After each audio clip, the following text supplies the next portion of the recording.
Hello everyone. New topic, nuclear physics. वैसे chapter का नाम है रेडियो एक्टिविटी। किस बारे में है ये चैप्टर? तो ये जो वर्ड है न्यूक्लियर फिजिक्स, तो ऑब्वियसली एटम का जो न्यूक्लियस होता है, न्यूक्लियस के अंदर होते हैं प्रोटॉन्स और न्यूट्रॉन्स, राइट। उससे जुड़ी हुई फिजिक्स, उससे जुड़े हुए रिएक्शंस, उससे बनने वाले इंस्ट्रूमेंट्स, डिवाइसेस, राइट। उससे होने वाले ह्यूमन को बेनिफिट्स और एज वेल एज उस न्यूक्लियस के रिएक्शंस से, जिसको हम कहते हैं न्यूक्लियर रिएक्शन से, ह्यूमन को बहुत सारे डिसएडवांटेजेस भी हुए हैं, या ऐसा कह दो कि बहुत सारे प्रॉब्लम्स या साइड इफेक्ट्स भी है। सो रेडियो एक्टिविटी कह दो या न्यूक्लियर फिजिक्स कह दो, ये टॉपिक टोटली न्यूक्लियस की जो रिएक्शंस है, राइट। वैसे तो हम लोगों ने जो केमिकल रिएक्शंस पढ़ी है उसमें तो आउटर मोस्ट ऑर्बिट के इलेक्ट्रॉन्स शेयर होते हैं, डोनेट होते हैं, राइट। बट ये वाली जो रिएक्शंस है, न्यूक्लियर रिएक्शंस या न्यूक्लियर फिजिक्स कह दो, इसके अंदर न्यूक्लियस पार्टिसिपेट करता है। शायद पहले सुना हो ना सुना हो, बट न्यूक्लियस पार्टिसिपेट करता है। दो अलग अलग न्यूक्लियस या एक ही न्यूक्लियस में से दो अलग अलग न्यूक्लियस बनते हैं। सो न्यूक्लियस के अंदर प्रोटॉन्स, न्यूट्रॉन्स, राइट, रिएक्शन में पार्टिसिपेट करते हैं। और ये जो रिएक्शंस है ना, बहुत ही भयानक रिएक्शंस है। भयानक यानी एनर्जी के टर्म्स में बहुत ही बड़ी रिएक्शंस है। बहुत बड़ी यानी atom bomb, nuclear bomb, right, या हाइड्रोजन बॉम्ब कह दो। ये जो हथियार है या ये जो एक्सप्लोजिव्स है, वो सब का बेस या बेसिक फंडामेंटल प्रिंसिपल यही है, न्यूक्लियर फिजिक्स।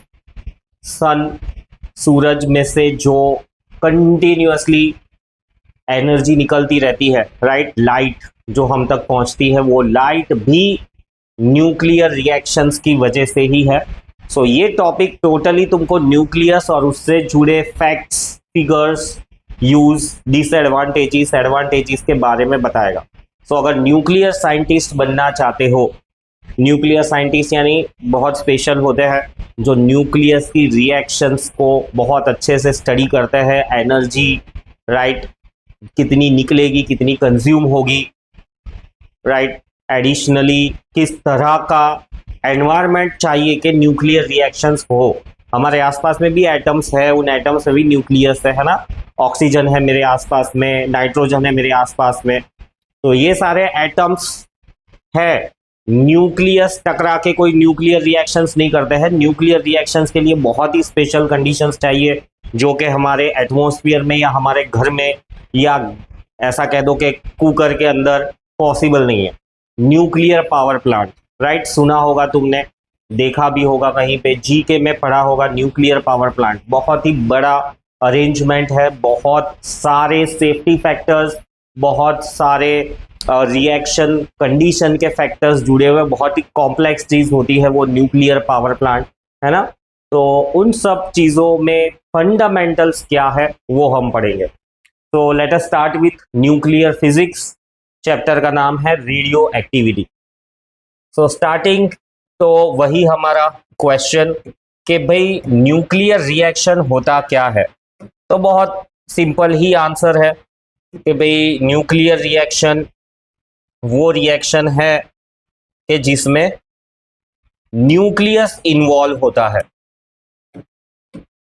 कैसे न्यूक्लियस इन्वॉल्व होता है? दो न्यूक्लियस या तो कंबाइन होते हैं, यह है एक टाइप 1 जिसको हम कहते हैं फ्यूजन, दो न्यूक्लियस का कंबाइन होना। और टाइप 2 है एक ही न्यूक्लियस में से ब्रेक डाउन होके दो न्यूक्लियस बनते हैं। बायोलॉजी में पढ़ा होगा, राइट, मल्टीप्लीकेशन ऑफ सेल्स। एक सेल में से टूट के दो सेल बनते हैं, फिर दो के चार बनते हैं। तो उसी तरह का है ये कि एक न्यूक्लियस टूट के दो अलग अलग न्यूक्लियस बनते, इसको हम कहते हैं न्यूक्लियर रिएक्शन। सो टाइप 1 है फ्यूजन, दूसरा वाला फिजन, एक में से दो बनना फिजन, दो में से एक बनना fusion. So what is a nuclear reaction? So nuclear reaction is a reaction that involves the nucleus of an atom, of an atom है ये, of an atom. In nuclear fusion मैंने कहा कि एक तरह का जो रिएक्शन है वो है फ्यूजन, राइट, और दूसरे तरह का जो रिएक्शन है ना वो है फिजन। सो न्यूक्लियर फ्यूजन रिएक्शन में दो छोटे न्यूक्लियाई कंबाइन होकर बड़े न्यूक्लियाई बनाते हैं या बड़ा न्यूक्लियस बनाते हैं। सन स्टार्स में यही रिएक्शंस होती है जिस वजह से बहुत सारी लाइट एनर्जी प्रोड्यूस होती है, हीट एनर्जी प्रोड्यूस होती है, राइट, ब्रह्मांड में फैल जाती है। और इवन अर्थ पे भी लाइफ इसीलिए पॉसिबल है क्योंकि ये जो रिएक्शंस है, राइट, सन में हो रही है, वहां से एनर्जी अर्थ तक आती है और लाइफ को सपोर्ट करती है। दूसरा है न्यूक्लियर फिजन। फिजन में एक बड़ा न्यूक्लियस ब्रेक डाउन होके दो छोटे न्यूक्लियस बनाते हैं। अब दो की जगह पे चार बनाते हैं ऐसा नहीं है, एक में से दो या दो में से एक, बस।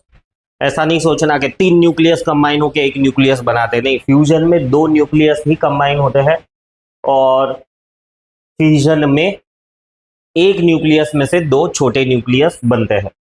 Reaction taking place in the nuclear power plant, nuclear powered submarines, right, nuclear powered aircraft carriers, nuclear powered cargo ships, इन सब के अंदर ये होता है जिस वजह से एनर्जी प्रोड्यूस होती है और वो सालों तक समुद्र में सामान की आवाजाही कर सकते हैं। तो ये कुछ पिक्टोरियल रिप्रेजेंटेशन है, जैसे कि ये है ये वाला है फिजन रिएक्शन है। ये फिजन क्या हो रहा है इसमें, एक यूरेनियम 235 ब्रेकडाउन होके बेरियम और क्रिप्टन में बदल रहा है।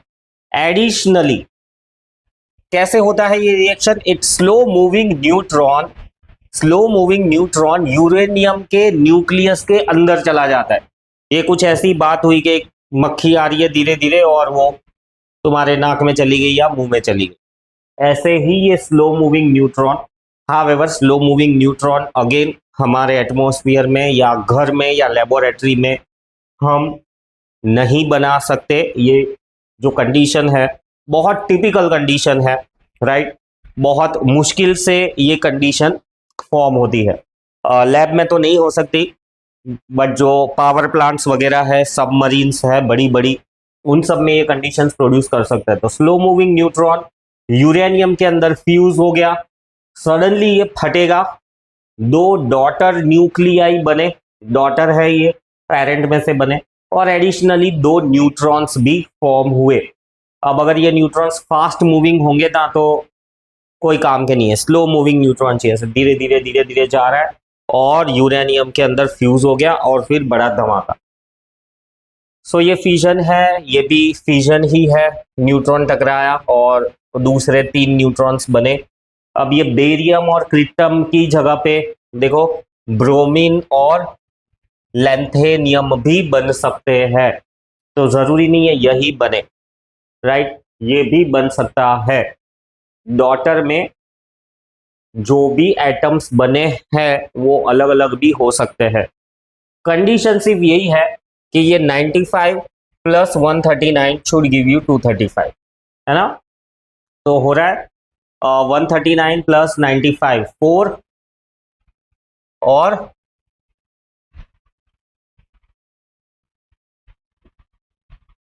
234, देखो 234 हो रहा है, पर दो न्यूट्रॉन्स, तीन न्यूट्रॉन्स भी बाहर निकल रहे हैं। ये मास नंबर है, वैसे ये एग्जैक्टली ऐसे तो कैलकुलेट नहीं होता है, डेसिमल पॉइंट्स में भी इसकी वैल्यूज लेते हैं। चलो एटॉमिक नंबर को हम ऐड करके चेक कर लेते हैं, 6 प्लस 6 12, राइट, कैरी ऑन 1, 5 6 7 8 और एक 9, 92। सो एटॉमिक नंबर तो परफेक्टली सेट हो रहा है। इसमें ये जो मास नंबर है वो सेट नहीं हो रहा है। इसमें चेक कर लेते हैं 146 146, ये भी गलत है, कुछ इसमें भी कुछ गलती है, तो इस फिगर को हटा दो। फिर फ्यूजन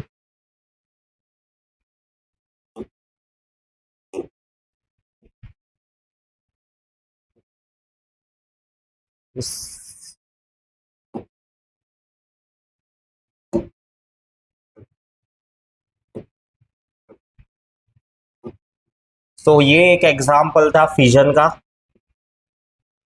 और अब ये एक एग्जाम्पल है फ्यूजन का। दो छोटे छोटे न्यूक्लियस, ड्यूटेरियम यानी हाइड्रोजन, राइट, और ये वाला भी हाइड्रोजन है। हाइड्रोजन का एटॉमिक नंबर तो 1 ही रहने वाला है, बट मास नंबर इसका बदल जाएगा। इसका मास नंबर है 2, इसका मास नंबर है 3।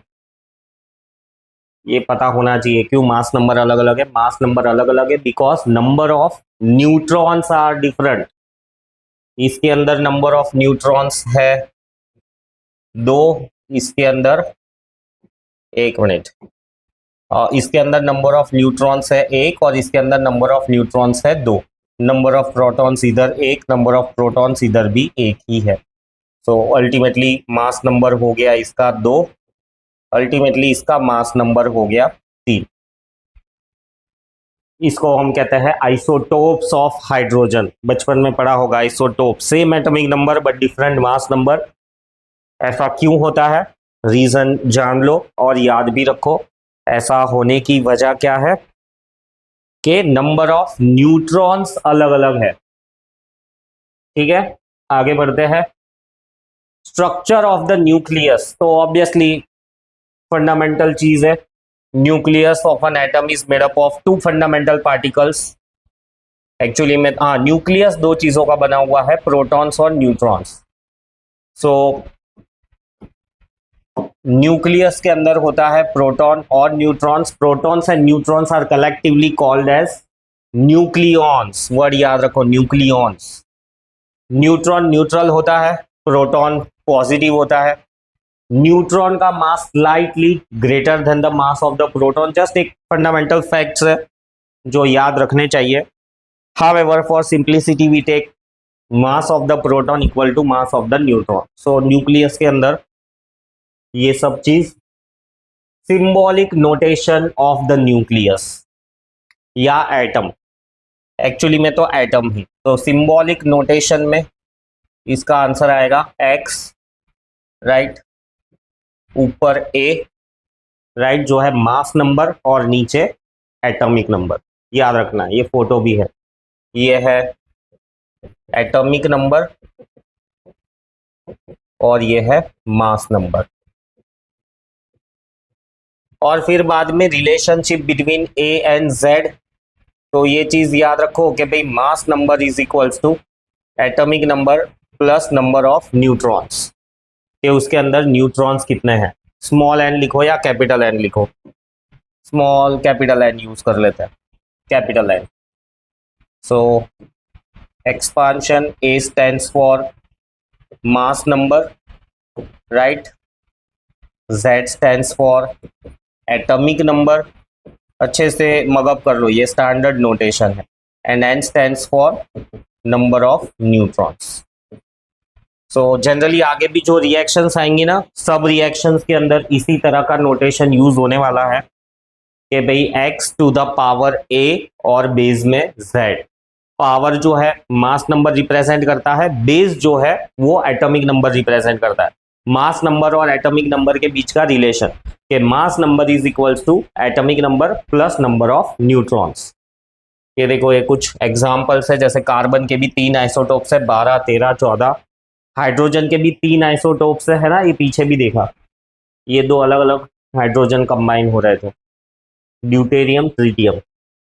सो इन हाइड्रोजनों के स्पेशल नाम है, इसको प्रोटियम कहते हैं, प्रोटियम, ये deuterium,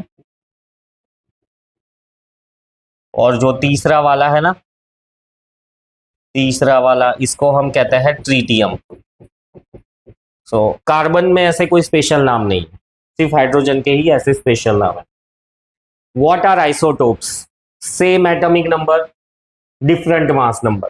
isotopes are the atoms of the same element, but सिर्फ नंबर ऑफ न्यूट्रॉन्स अलग अलग है, राइट, नंबर ऑफ न्यूट्रॉन्स अलग अलग है। तो इसको भी अगर पॉइंट वाइज याद रखें तो बेहतर होगा, याद रखना ही चाहिए इसको। Isotopes atoms of the same element, same atomic number but different mass number, definition है ये। और रीजन के भी मास नंबर क्यों अलग अलग है, तो उसका रीजन यही है कि नंबर ऑफ न्यूट्रॉन्स अलग अलग है। ये एग्जांपल नंबर 1 देखो, 3 आइसोटोप्स कार्बन के याद रखने हैं, 12, 13, 14। 12 नंबर वाला जो कार्बन है 6 neutrons 6 protons, 7 neutrons 6 protons, 8 neutrons 6 protons, ठीक है। सो 6 neutrons plus 6 protons, 7 neutrons plus 6 protons, 8 neutrons plus 6 protons. Number of proton तो सेम ही रहेगा, एटॉमिक नंबर में तो कहाँ कुछ बदलाव होने वाला है। एटॉमिक नंबर में कोई चेंज नहीं आ रहा है, सिर्फ मास नंबर में चेंज आ रहा है, याद रखो। ये एग्जांपल नंबर 2, राइट। इसमें भी दिया हुआ है क्लियरली कितने प्रोटॉन्स है कितने न्यूट्रॉन्स है। सो ऑक्सीजन का भी 16, 17, 18 3 तरह के आइसोटोप्स होते हैं।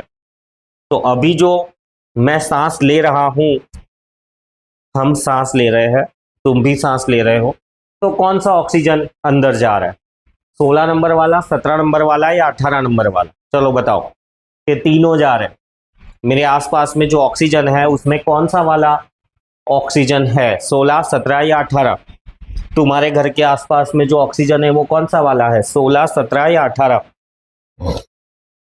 तो ज्यादा दिमाग लगाने की जरूरत नहीं है, ज्यादा अबंडेंस में 16 नंबर वाला ही है, बट थोड़ी क्वांटिटीज में 17 और 18 भी पाया जाता है, ठीक है। तो 16, 17, 18 नंबर ऑफ प्रोटॉन्स न्यूट्रॉन्स याद रखें।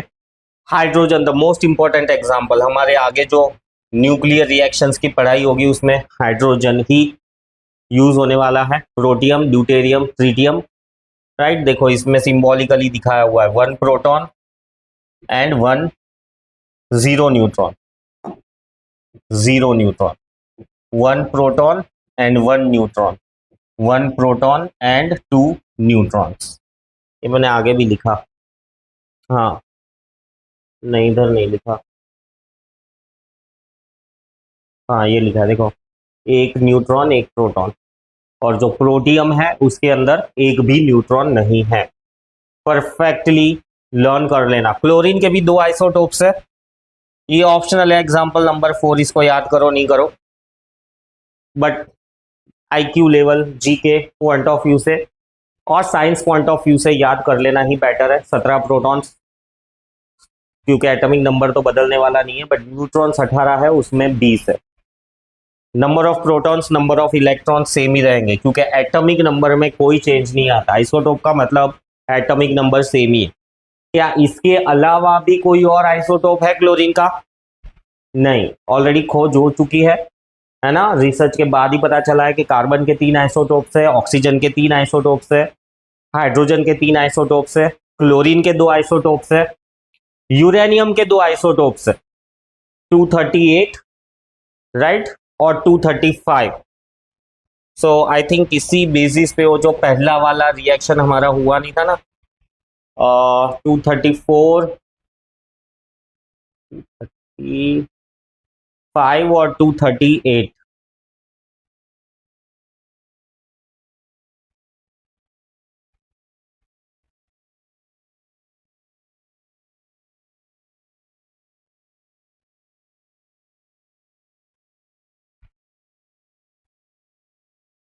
चलो ये गुत्थी भी सुलझा देंगे कि यहाँ पर गलती क्या है। वैसे ये जो मास नंबर है ना मैच हो जाना चाहिए, ये मास नंबर मैच हो जाना चाहिए। जैसे जैसे पढ़ेंगे हमको क्लियर हो जाएगा कि उसमें क्या गलती है। अभी मेरे भी दिमाग में नहीं आ रहा है कि गलती क्या है एग्जैक्टली उसमें, ठीक है। तो ये भी एग्जाम्पल याद रखना है, ये तो बहुत ज़रूरी है, क्योंकि यूरेनियम मेन मटेरियल है न्यूक्लियर रिएक्शंस के लिए, राइट। अमेरिका और इसराइल ने मिलके ईरान पे हमला कर दिया, क्यों? क्योंकि इसराइल, अमेरिका नहीं चाहते कि ईरान न्यूक्लियर वेपन्स डेवलप कर सके, और उनके पास ऐसी खबर थी कि ईरान ने न्यूक्लियर वेपन्स बनाने के लिए यूरेनियम वगैरह और बहुत सारा अरेंजमेंट कर लिया है। तो इसीलिए ये युद्ध हुआ कि भाई ईरान को न्यूक्लियर वेपन्स बनाने से रोकना है। रीज़न यही है कि उनको डर है कि ईरान के पास न्यूक्लियर वेपन्स आ गए तो इजराइल और यूएस पे न्यूक्लियर वेपन से हमला करेगा। न्यूक्लियर वेपन्स के से किया हुआ हमला बहुत डेडली होता है। हिरोशिमा नागासाकी के बारे में स्टोरीज पोएम्स पढ़ी होगी, है ना। अमेरिका ने वर्ल्ड वॉर 2 के टाइम पे हिरोशिमा और नागासाकी पे एटम बॉम्ब्स गिराए थे। तो जापान की ये 2 सिटीज पे एटम बॉम्ब गिराए थे, काफी डेडली था, बहुत लोग मर गए थे और उसके जो साइड इफेक्ट्स हैं वो आज तक वहां पर फील होते हैं। सो न्यूक्लियर रिएक्शंस बहुत ही डेडली होती है, इसीलिए मैंने कहा कि भाई हमारे घर में आसपास में लैब में इनको करना पॉसिबल नहीं है, क्योंकि जो यूरेनियम चाहिए वो तुम्हें मिलेगा ही नहीं। आइसोबार, ये भी एक टर्म है कि आइसोबार, आइसोबार का मतलब क्या होता है? आइसोबार का मतलब है कि same mass number but atomic number अलग अलग है। मास नंबर ये कोइंसिडेंस है, ये कोइंसिडेंस है कि भाई मास नंबर लकीली सेम है, एटॉमिक नंबर अलग अलग है। इनका न्यूक्लियर रिएक्शन से कुछ लेना देना नहीं है, हावेवर टर्मिनोलॉजी का इंपॉर्टेंस है इस चैप्टर में। सो ये एक एग्जांपल नंबर 1, आर्गन, पोटेशियम और calcium mass number same, atomic number अलग अलग है। सल्फर, क्लोरीन, आर्गन, इनके भी एटॉमिक नंबर सेम है, मास नंबर सेम है और एटॉमिक नंबर अलग अलग है, राइट। आइसोबार्स एग्जैक्टली वो आइसोटोप का उल्टा, आइसोटोप में था सेम ऐसा एटॉमिक नंबर, आइसोबार में है सेम मास नंबर। याद रखना है, ये लिखा भी हुआ है, एग्जाम्पल्स भी याद रखने हैं। ये इस तरह से ऐसा ड्राइंग कर करके नहीं बताना है, बट नाम याद रखने हैं कि भाई सल्फर, क्लोरीन, और ये कौन सा है? ये सल्फर का आइसोटोप है, सल्फर, क्लोरीन और आर्गन। सल्फर छोड़ दो, ये सेकंड नंबर का एग्जांपल छोड़ दो, ये कुछ डाउटफुल लग रहा है। पर एक और एग्जांपल है, example number 2, magnesium and sodium. Magnesium का भी मास नंबर 24, सोडियम का भी 24, मैग्नीशियम का एटॉमिक नंबर 12, सोडियम का 11। सो एक और एग्जांपल याद रखो, आर्गन, पोटेशियम और कैल्शियम। पोटेशियम में भी ये जो 40 नंबर वाला लिया हुआ है, ये आई थिंक आइसोटोप ही है, चलो इसमें इसको हटा दो, ये 2 याद रखो। ये एग्जाम्पल 1 आर्गन, कैल्शियम, ये एग्जाम्पल 2 मैग्नीशियम और सोडियम, आइसोबार। आगे है आइसोटोन्स। क्या होते हैं आइसोटोन्स? आइसोटोन्स यानी same number of neutrons, number of neutrons same है, नंबर ऑफ प्रोटॉन्स अलग अलग है ना, सेम नंबर ऑफ न्यूट्रॉन्स, उसको हम कहते हैं आइसोटोन्स। देखो कौन से हैं आइसोटोन्स के एग्जाम्पल, आर्गन, पोटेशियम, कैल्शियम। क्या इसमें number of neutrons same to same है? नहीं, आर्गन और कैल्शियम में सेम टू सेम है। ये भी, इनको भी छोड़ दो, मैं ही एग्जाम्पल लिख देता हूं, ये मुझे ढंग का नहीं लग रहा है। सो एग्जाम्पल है सोडियम और मैग्नीशियम आइसोटोन का, एग्जाम्पल नंबर 1 सोडियम और मैग्नीशियम, दोनों में नंबर ऑफ न्यूट्रॉन्स सेम है 12, राइट। तो नंबर ऑफ न्यूट्रॉन्स कितने हो जाएंगे, कितने हो जाएंगे? 23 माइनस 11 कितना हुआ? 12, 12। इसमें भी 24 माइनस 12, तो नंबर ऑफ न्यूट्रॉन्स दोनों में सेम। एक और एग्जाम्पल है आइसोटोन का, पोटेशियम और कैल्शियम। पोटेशियम 39, 19 और कैल्शियम 40, 20।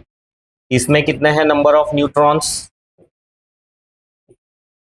39 माइनस 19, तो कितना हो गया? 20, और 40 माइनस 20, 20। सो एग्जाम्पल्स याद रखने हैं, कंपलसरी, पूछ सकते हैं एग्जाम में कि give 2 examples of isotones and define isotone, give 2 examples of isobars and define isobar, give 2 example of isotopes and define what are isotopes. पर आइसोटोप्स में तो है ना, ये सभी इंपॉर्टेंट है, सारे याद रखो। उसमें भी मोस्ट इंपॉर्टेंट तो 1, 2 और 3, ये तो तीनों मोस्ट इंपॉर्टेंट ही है, तो इनको तो मरते दम तक याद रखना है। आगे बढ़ते हैं। आइसोटोन्स के बाद में आता है ये एक नया मतलब एक न्यूक्लियस से ही जुड़ा हुआ फिनोमिनान है कि ये जो न्यूक्लियर रिएक्शंस वगैरह हुई तो कैसे पता चला कि भाई न्यूक्लियस भी ऐसी रिएक्शंस कर सकता है वगैरह वगैरह, किसने खोज की, राइट। तो इनिशियली इन सब चीज़ों की जो शुरुआत हुई उसमें जो इन्वॉल्वमेंट था या डिस्कवरी हुई थी, इन सब चीज़ों की शुरुआती डिस्कवरी वो थी रेडियो एक्टिविटी। सो सबसे पहले रेडियो एक्टिविटी की खोज हुई, उसके बाद में धीरे धीरे न्यूक्लियर रिएक्शंस तक पहुंचे। तो क्या है nuclear radio activity? Radio activity एक फिनोमिनान है कि जो एटम्स होते हैं वो अंदर से इनविजिबल रेडिएशंस रिलीज करते हैं। क्या तुम कोई इनविजिबल रेडिएशन रिलीज करते हो? क्या मुझ में से कोई इनविजिबल रेडिएशन निकल रही है? या इनमें से कोई इनविजिबल रेडिएशन निकल रही है या एलसीडी में से? हाँ या ना? बिल्कुल हाँ।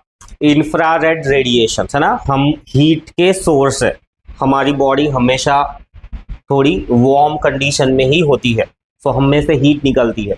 ये एलसीडी भी है, गर्म ही है, काम कर रही है, थोड़ी गर्म है, तो ये भी हीट की सोर्स है। तो इसमें से भी इनविजिबल हीट निकल रही है और उस हीट को हम फिजिक्स की लैंग्वेज में कहते हैं इंफ्रारेड रेडिएशन। वैसे ही कुछ एटम्स में से इनविजिबल रेडिएशंस निकलते हैं। इंफ्रारेड तो है ही, उसके अलावा भी डेडली रेडिएशंस निकलते हैं। डेडली यानी मतलब कौन से एटम्स है वो? यूरेनियम, पोलोनियम, थोरियम, ये सब। मतलब एक इतना सा टुकड़ा भी यहाँ पर रख देना तो यहाँ पर प्रेजेंट सब लोग मतलब ज़्यादा से ज़्यादा 10 सेकेंड 15 सेकेंड वो रेडिएशंस उनकी बॉडी में घुस जाएगी और उनको मारना शुरू कर देगी। बहुत डेडली होती है, 5 से 6 महीने में फिर खत्म हो जाएंगे। So radioactivity is a phenomenon due to which some elements give out highly penetrating radiation spontaneously, तुरंत ही। अब some elements बोला हुआ है तो डरो मत कि मेरे आसपास तो ऑक्सीजन भी है, नाइट्रोजन भी है, मेरे आसपास तो आयरन भी है, आयरन की बहुत सारी चीजें हैं, मेरे पास कॉपर की बहुत सारी चीजें आसपास में, एल्यूमिनियम की बहुत सारी चीजें हैं। तो क्या इसमें से इनविजिबल रेडिएशंस नहीं निकलती है ना? ये कौन से एलिमेंट्स है? एक तो बहुत कम मात्रा में पाए जाते हैं अर्थ में, दूसरा जहां भी पाए जाते हैं तुम्हारा और मेरा पहुंचना मुश्किल नहीं है क्योंकि हाईली सिक्योर्ड एरिया रहता है वो।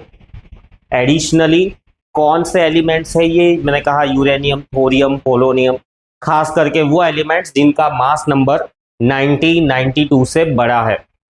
मास नंबर 1992 से बड़ा है। तो ये सी सबमरीन से देखो पावर प्लांट का एक इमेज है, न्यूक्लियर पावर प्लांट। और वो जो 3 रेडिएशंस मैंने कहा, इनमें से जो इनविजिबल रेडिएशंस निकलते हैं उन इनविजिबल रेडिएशंस का नाम भी है अल्फा, बीटा और गामा। ये 3 तरह के रेडिएशंस निकलते हैं। पढ़ेंगे हम क्या करते हैं वो रेडिएशंस, कब निकलते हैं, क्यों निकलते हैं, सब चीज जान लेंगे। What do you mean by radio active elements? ये वो एलिमेंट्स है जो इनविजिबल रेडिएशंस देते हैं या वो एलिमेंट्स है जो रेडियो एक्टिविटी करते हैं। एग्जाम्पल भी ये रहे, कौन से है? Uranium, thorium, radium, polonium. Radium सुना है ये वर्ड, रेडियम। घड़ी को ऐसा करके देखते हैं ना तो अंदर का डायल या जो उसके जो ये उसके हैंड्स है वो चमकते हुए दिखते हैं, इसके कांटे चमकते हुए दिखते हैं, है ना। रात के टाइम पे हम व्हीकल ड्राइव करते हैं तो ट्रक के पीछे भी स्टिकर्स लगे हुए होते हैं, लाल कलर के, ग्रीन कलर के, चमकते हुए दिखते हैं।